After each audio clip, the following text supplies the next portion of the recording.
Egaa maarree obboloota koo baga ittiin ga'ee baga waliin ga'ee ayyaana irreecha kana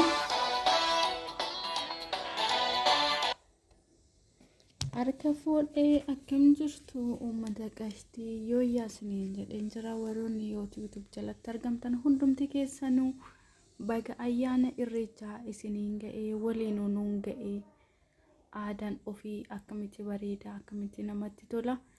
Egaa maarree Oromoon aadaa fi duudhaa ofii qaba. Eenyullee taanan immoo aadaa ofiititti uffannaa ofiititti boonuu qaba. Egaa maarree dhugaan isiniin jedha aadaan keenya kun baay'ee nama boonsa.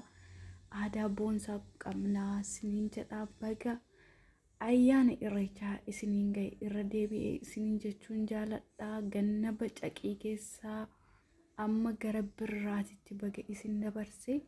Egaa maarree ayyaanni irreechaa jechuun Oromoo biratti boota guddaa qaba.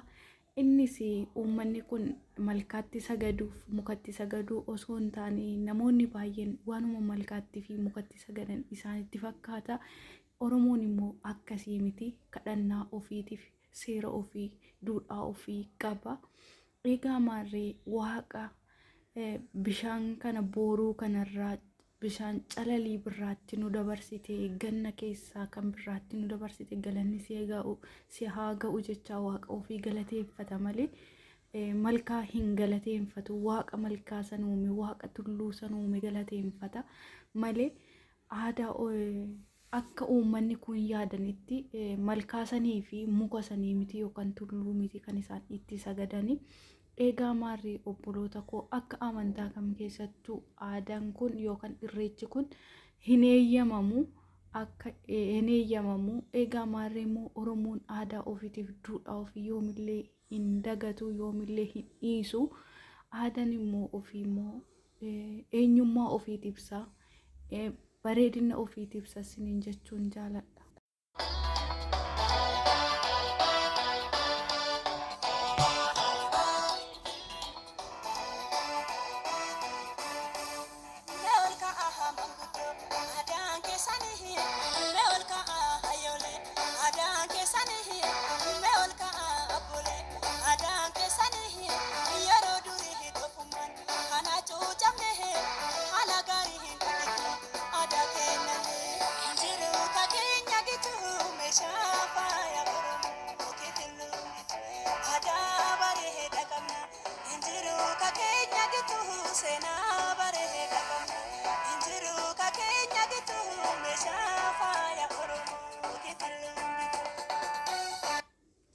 Egaa maarree obboloota koo yeroon biyya jiru akka naannaa keenyatti laga nu bira jirutti buunee maanguddoonni keenya yeroo waaqa kadhatanii yaa waaqa malkaa kana uumtee gannarraa gara birraatitti nu dabarsite galanni siif haa ga'u.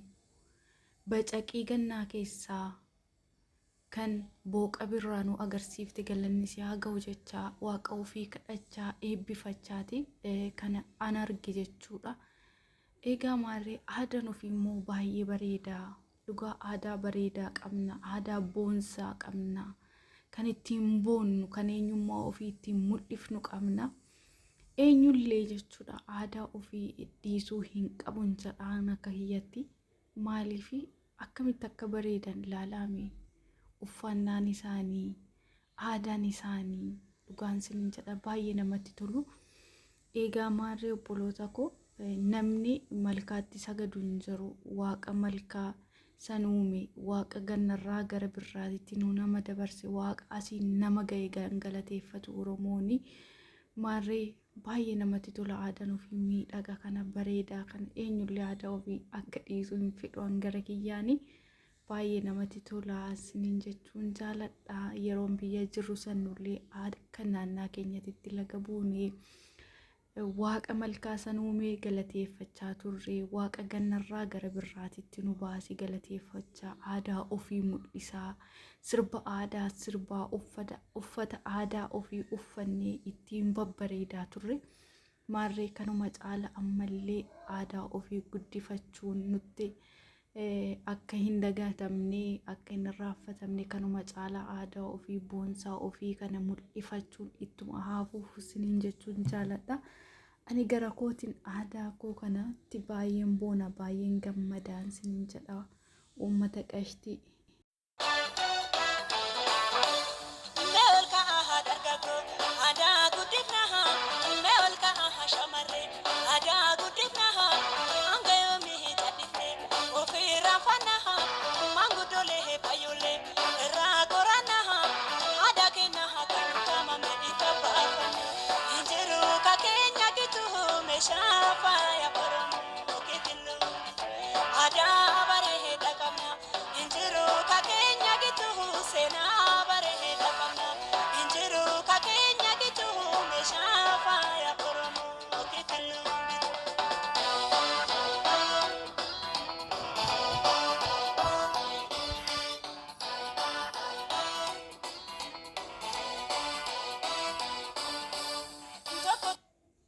Egaa marree obboloota koo nullee Waaqayyo nu gargaaree gara biyya keenya yoo galli aadaa boonsaa keenya kanatti warroota bakkanatti aadaa ofiitiin babbareedan kanatti Waaqayyo nu dabalee isaa wajjiniin aadaa keenya hin mul'isna guyyaa tokko guyyaa Rabbiin jedhe.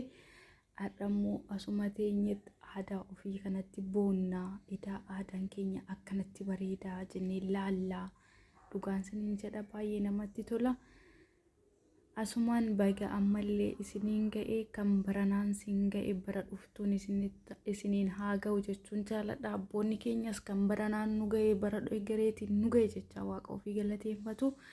Egaa marree obboloota koo kan baranaan nu ga'e bara dhuftuun illee nu haa ga'u isiniin jechuun jaaladha.